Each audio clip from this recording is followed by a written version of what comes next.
Howdy, and welcome to Wise About Texas, the Texas History Podcast. This is your host, Ken Wise, and I want to thank you for listening today, and thank you for your interest in Texas history. Well, since the last two episodes, we did an episode on the Chili Queens of San Antonio and the bonus episode, A Second Helping of Chili. We've had a couple of pretty severe cold snaps in the Lone Star State. This podcast is being released on January the 15th, 2018, and we're fixing to have another one tomorrow here at World Headquarters of Wise About Texas. So that's great chili weather. I hope you were inspired by those episodes and got a chance to enjoy a big pot of chili, which of course I know you enjoyed, with no beans in it. I want to thank everybody for the feedback on those episodes. We had a lot of fun with it. We got some good chili recipes circulating because of it, and hopefully inspired some of you to take your best recipe and enter some of those cook-offs we discussed. Well, I want to talk today. I got the idea for today's episode from some information that was communicated by listener Cheryl Shaw, who is chairman of the Chambers County Historical Commission. Chambers County is just in southeast Texas. The county seat is Anahuac. It is the site of some of the earliest Texas history. The Anahuac disturbances come to mind as a result of the passing of the Turtle Bayou resolutions, and we've talked about that in some earlier episodes. And I want to tell you that Cheryl and her colleagues on the Chambers County Historical Commission do a tremendous job preserving Texas history. So with a shout out to Cheryl, we're going to go back to sometime around the 18-teens and get wise about Texas. Now, to kick off this story, we've got to start with the pirate Jean Lafitte. Now, I'm going to pronounce it Jean Lafitte. I realize I did take French in high school, and my French teacher would cringe, but I realize it's probably pronounced Jean Lafitte, but we're going to go with Jean Lafitte. He was born in Bayonne, France, in maybe 1780, maybe 1781. We're not really sure. His father was French. His mother was Spanish. And we talked a little bit about this famous pirate back in the Champ d'Asile episode, but we're going to expand a little bit on what he did. He, as a youth, moved to Hispaniola with his family. That's the island where the country of the Dominican Republic and Haiti now exist. He was in New Orleans about 1804. He and his brother Pierre were smugglers. They would smuggle goods from Barataria Bay to New Orleans. Now, Barataria Bay is about 15 miles south of New Orleans, and it's really more of an inlet. The entrance to it is blocked by Grand Isle, Louisiana. It's very marshy, lots of marsh islands, and the word Barataria, appropriately enough, comes from the Spanish word to deceive. Well, Lafitte ended up in Galveston about 1816. Now, I'm going to leave some gaps in Lafitte's story because we're going to talk a lot more about him throughout the history or the future of this podcast, I hope, and perhaps a couple of episodes just on the old Buccaneer. But he stayed on Galveston until 1820, and then he ended up going to Mexico, having been run off the island by the American government. Well, Jean Lafitte was a pirate, pure and simple, and pirates need crew, and that brings us to the subject of today's episode, one of Lafitte's men who came to be known as Crazy Ben Dolliver. Now, I have to start by saying that we really don't know all that much about old Ben. You can get on the internet and you can find some articles written, and you can find some later articles written that look suspiciously like the earlier articles, but it's really hard to get a lot of first-hand information about Ben, but I did my best. Some of the articles say he was born in Georgia in the 1780s, but I confess I haven't been able to find a record, which would not be unusual in Georgia in the 1780s. But one account said that Ben grew up on a plantation of an uncle who mistreated him, but there's no source for that. He's said to have joined a militia to pursue the Seminoles in Florida. Now, the problem with that statement is if he really was of some wealth on a plantation, why would he leave to fight the Seminole Indians? But that's neither here nor there. More importantly, the first Seminole War, as is recorded in American history, was not until 1816, and he would have been perhaps 36 by that time, maybe 30. So there's nothing to say that there weren't militias chasing the Seminole Indians before then, but we don't know for sure. It's also said that he fought with Simón Bolívar in Venezuela in 1810, and that this occurred after he had spent some years at sea. Now, again, that's unsourced, but it is worth noting that the pirate Jean Lafitte did receive a letter of marque from Simón Bolívar in Venezuela. Anyway, it's thought that in Venezuela he met Jean Lafitte and joined his pirate crew. Some say that Ben was with Lafitte at the Battle of New Orleans. Now, I searched all the rolls I could find and wouldn't find his name, but that's not necessarily unusual. Again, if he was on Lafitte's crew, he probably wouldn't, the authorities wouldn't have been in a hurry to record that. But we do know for sure that he was on Lafitte's crew. Several of Lafitte's crew, former pirate crew, settled in and around Galveston. One of them was a guy named Charles Cornea, and another was one of Lafitte's premier captains, maybe his favorite, and that was a gentleman named James Campbell.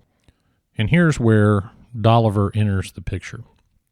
There was a story of a mutiny aboard Campbell's ship. Campbell commanded a ship called the Hotspur, and Cornea gave the following account of something that happened on the Hotspur and mentioned that he manned a gun on the Hotspur with a Frenchman named Jean Lafitte and a man named Benjamin Dolliver. Well, one night on the Hotspur, a Frenchman named Duval organized his fellow Frenchmen among the crew, there were 14 of them, for a meeting, and they were going to plot a takeover of the ship. The plan that they had was to ambush Captain Campbell at night. Duval made one mistake as commander of this plan. He served brandy to his cohorts. Well, when Campbell finally made it on deck, the mutineers surrounded him, but they were all just stone drunk, and they started arguing with each other about whether to imprison him or to kill him. Well, Campbell took this opportunity to jump straight through a hatch on the deck and into the cabin in true pirate style. He passed out arms to the remainder of his crew, most of whom were Americans. They promptly got back on the deck and shot all 14 mutineers dead, except for Duval. Duval survived. Now, one of Duval's mutineers did manage to kill two of the other crewmen, but in true pirate style, as the fight wore on, he got his head cut off with a sword. So you can imagine that was almost a scene from a movie. So maybe those movies are a little more accurate than we think. We can always hope. Anyway, the plot was foiled, and Campbell attempted to bring Duval, the leader, to Galveston. They approached Galveston, and a ship sailed from Galveston to meet them. And Duval got a little nervous since the crew was now 14 men short-handed, and Campbell and the Hotspur would have been known to have been one of Lafitte's ships. So they headed back out to sea, and Campbell soon thereafter decided the pirate life was not for him any longer.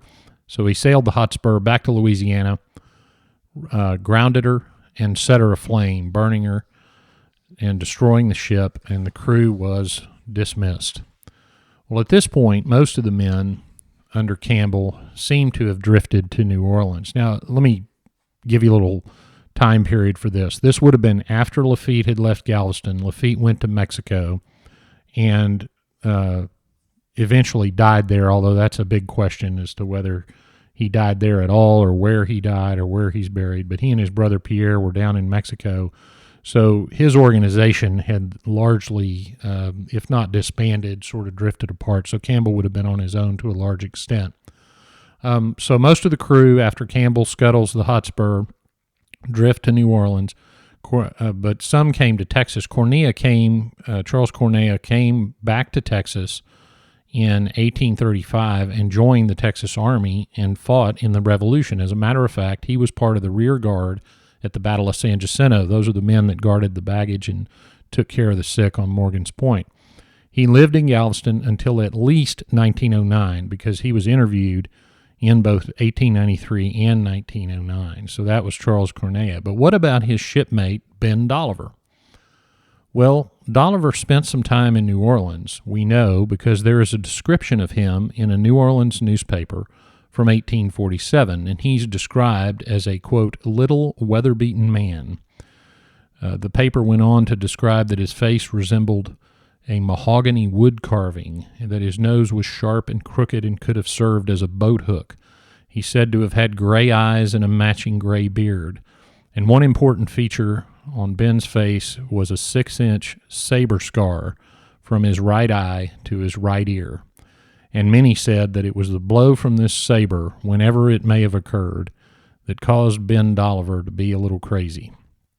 Well, we know Ben Dolliver was in Galveston by 1846. How do we know that? Well, according to a newspaper, and I found this in an Austin newspaper, it was very common for the newspapers of the 1800s to print news from other cities in Texas.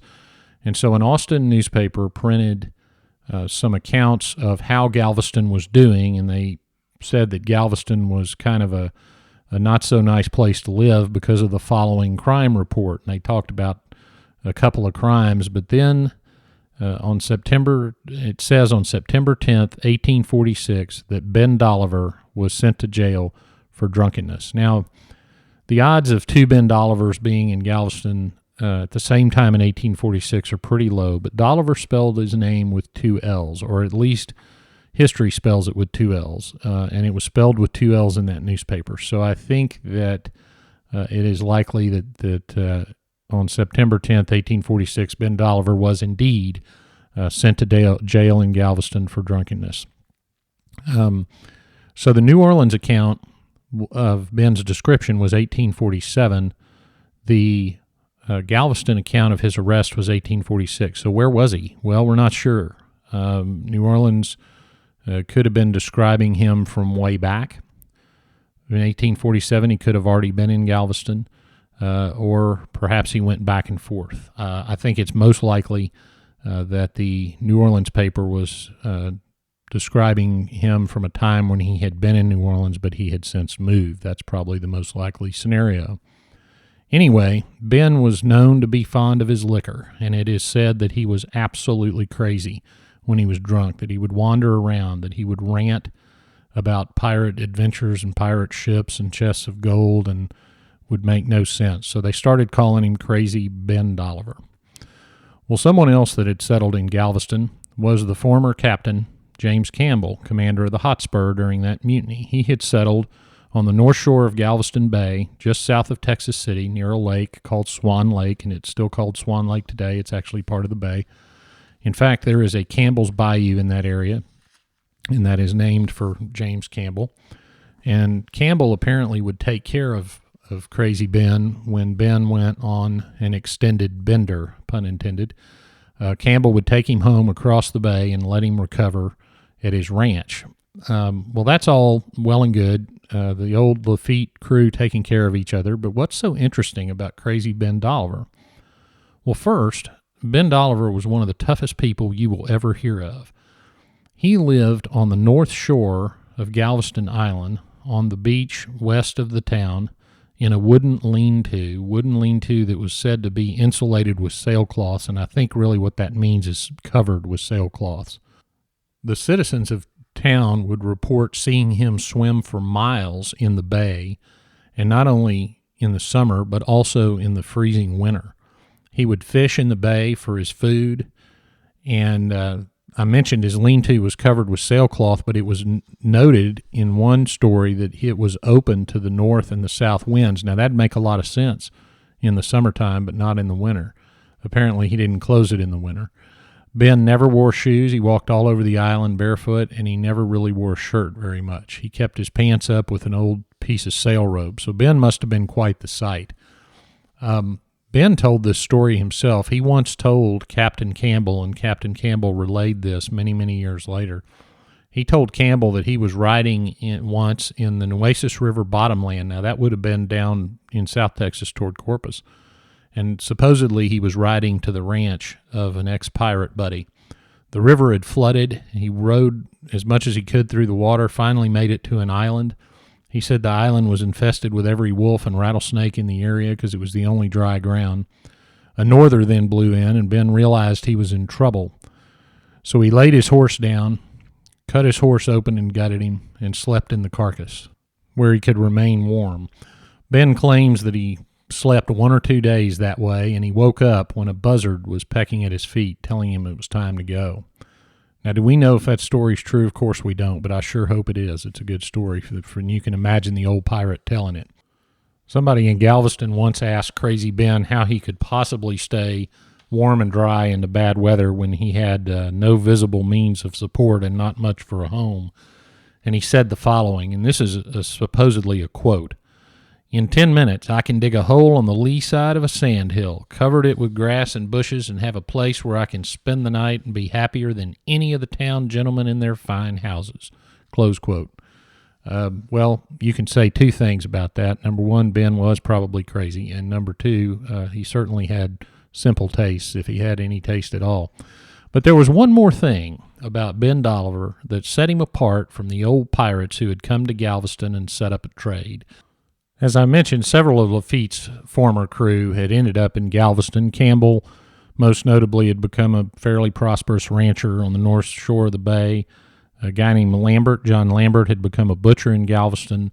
There was another gentleman, Stephen Churchill, who'd set up a ferry on the west side of Galveston Island. So they were all plying an honest trade. But Ben Dolliver, virtually homeless, wandering around half crazy and drinking all the time, what was so interesting about him? Well, here's what it was. He always paid for his drinks with a Spanish gold doubloon. Now, he was often shortchanged by the bartenders because he didn't really seem to understand what that doubloon was worth, but he also usually was so drunk he didn't care. But one thing for sure, he never seemed to run out of Spanish doubloons. In fact, he kept an old whaling boat, which would have been a small rowboat, overturned near his camp, and every now and then he'd right it and set a mast in it and put it to sail in the bay, and the citizens would see him tacking across the bay near Pelican Island. He'd head toward the mainland, and he'd be gone for a few days or even a week, and then he'd return with a new supply of doubloons. Now, nobody knew where he went, but they did know that he never ran out of the Spanish treasure.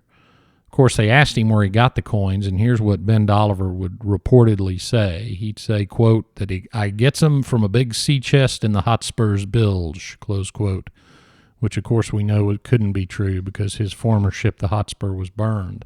But what was true was that Ben Dolliver had a source of gold. Now, we don't know what became of Crazy Ben. After Campbell died in 1856, Ben didn't come to town as much. Another of Lafitte's men, Stephen Churchill, the ferry operator I mentioned, offered to take him in, but he declined, preferring to stay on the beach in his lean-to. But there's a story that one day in 1858, a yacht sailed into Galveston with a young captain aboard who looked a lot like the old buccaneer Lafitte. In fact, this captain claimed to be Lafitte's nephew. And apparently Churchill met the young captain at the dock. He docked at Coon's Wharf in Galveston, which was at the foot of 18th Street, and the young captain asked Churchill where he could find Crazy Ben Dolliver. Well, Churchill led the captain to Ben's beachside hovel, and the captain and Ben talked for several hours. They apparently returned to the wharf, rented a sloop, and sailed off with the crew, leaving only one man to watch the yacht. Well, some days later, Ben and his companions returned and transferred 2 rusty sea chests to the deck of that yacht. Ben announced to everyone that he was going to spend the rest of his days in New Orleans, and as the Sea Rover sailed out of the harbor, that was the name of the yacht, the Sea Rover, Ben Dolliver stood at the rail waving farewell to Galveston for the last time. So did Ben Dolliver know the location of Lafitte's buried treasure? For well over 100 years, that's been a topic of discussion in and around Galveston Bay. And you'll see mentioned in several books a lot of people looking for that treasure. As a matter of fact, a lot of times when Ben would leave his home in Galveston and go sail off to goodness knows where to resupply the doubloons, he'd come back and there'd be holes dug all around his little hovel of treasure hunters trying to figure out where he got all this gold. Well, we'll never know what Crazy Ben Dolliver knew, but what we do know is that Crazy Ben Dolliver never ran out of gold Spanish doubloons. Well, now we come to the part of the episode I call Getting There, where I tell you where to visit, some of the places mentioned in the episode. The place I want to tell you about, James Campbell died near Texas City on his place. He's buried in the Lamarck Cemetery in Lamarck, Texas. He lived at an area called Campbell's Bayou, which is where he would take Ben Dolliver. It's off of I-45, and Highway 197 near Swan Lake, which is really, like I said, part of Galveston Bay. This area is a very industrial area just south of Texas City. You can drive near it, but the property is private. If you're driving south on 45 to Galveston, right before you get to the causeway, look to your left. You'll be looking past the site of Virginia Point and onto the old Campbell property. There was a Campbell cemetery on the property, which is no longer there, and James Campbell himself rests in the Lamarck Cemetery in Lamarck, Texas. Coons Wharf, where Ben left Galveston reportedly with his 2 sea chests, was at the foot of 18th Street, and today, if you drive down to 21st Street, you'll see in Harborside Drive in Galveston, you'll see Pier 21, where there are several restaurants. There's a little road called Wharf Road, goes down by a place called Katie's Seafood, and down to the end. About the end of that road is where Coons Wharf would have been, and that's where Lafitte's purported nephew sailed in and spirited Ben Dolliver and the treasure off to New Orleans. We won't ever know where Ben might have lived on the north shore of the bay, but as you drive down Harborside Drive next time you're in Galveston, give a thought to old crazy Ben Dolliver and Lafitte's treasure. Well, that wraps it up for another episode of Wise About Texas. Thanks again for listening and for loving Texas history. Please keep up the feedback. Wise About Texas is on Twitter and Instagram at Wise About Texas. There's a Facebook page. You can always email me with your ideas for stories at host@wiseabouttexas.com. I've got a little more information about Ben Dolliver that I'm going to share with the patrons of this show. If you want to support this show, you can go to patreon.com, patreon.com. If you'd like to support, /Wise About Texas, of course, if you'd like to support the preservation and promotion of Texas history. And if you get a minute, leave a review on iTunes. That helps other people find the show. I want to thank everybody who's done that, and for all the high ratings, I really appreciate it. I love doing this podcast, and I hope you love it too. So get out there and do something for Texas today, and until next time, God bless Texas, and we'll see you down the road.